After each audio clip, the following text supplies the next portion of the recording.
couple more things. Alexander Usyk vacated the titles. There's a lot of people torn on this. I want to get your opinion on where you sit on this. Is it a duck scenario? Because I'll tell you what my version is, and a lot of people disagree with me. So for me, a duck, when you call a fighter a duck, I look and think, well, what stage of his career is at? What's he's achieved? Where is he at? And look, you may disagree, but I look at Usyk and go, you're undisputed at cruiserweight. You've bounced up to heavyweight. You're not naturally really looking at him. I don't think a natural heavyweight. He's beaten Joshua twice, Dubois twice, Fury twice. There's nothing left for him to do. Does beating Caballero add to his legacy? I don't think anyone would say it does. I think they'd say, oh, fair enough, he's took the next best available challenge. But this isn't a man for me who's in the between sort of 28 and 32 where he's got loads of fights left and just actively avoiding him. He's at the end of his sort of run where he's saying, I've won final dance.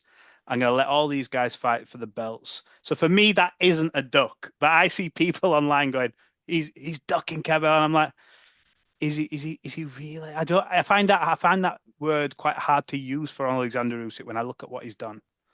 I agree with you. I mean, I don't think he's ducking him. I think he realizes I'm 39 years old.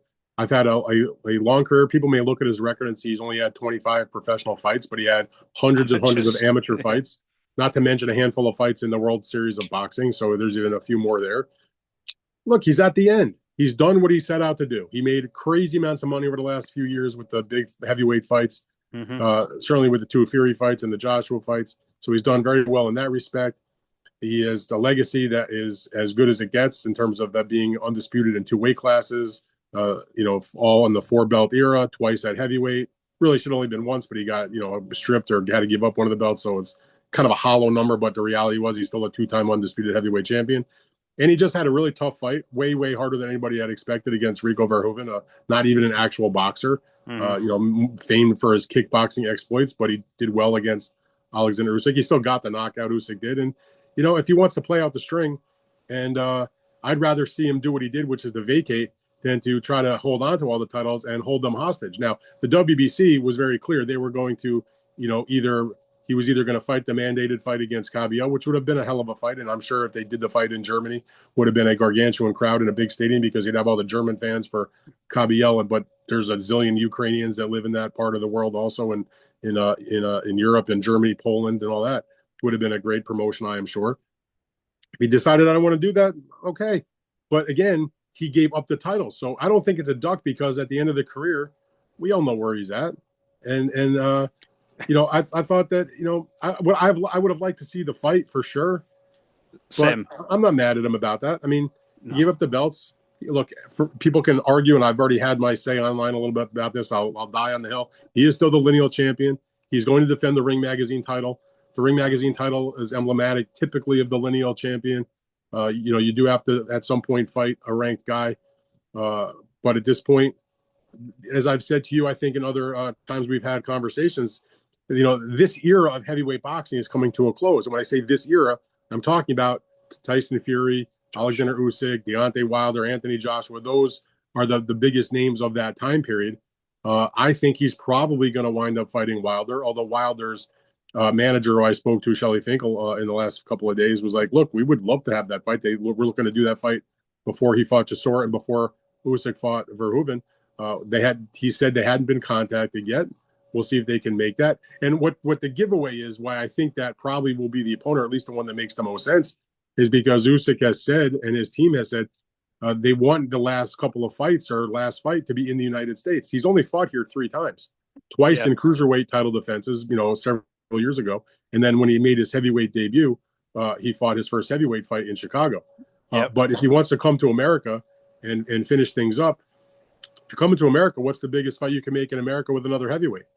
Wow. It's Deontay Wilder. Now, some people have suggested, well, maybe David Benavidez, who's the reigning cruiserweight, unified title holder, would fight him.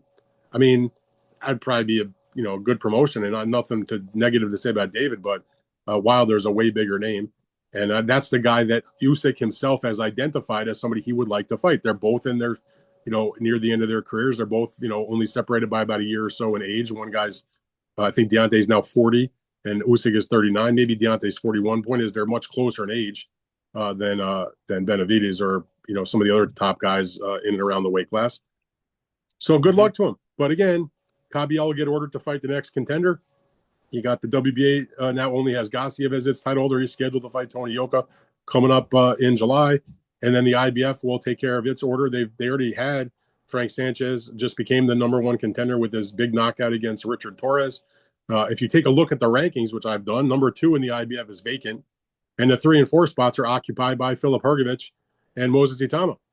And they're fighting each other. So if they follow through on the rules and there's no side deals made, it will be Frank Sanchez will be ordered most likely to fight the winner of that upcoming fight in August between Itama and Hrgovic, and there will be some more clarity there. And so, meanwhile, let Usyk go and do his thing. If it's Wilder, great. If it's somebody else, we'll see what he does.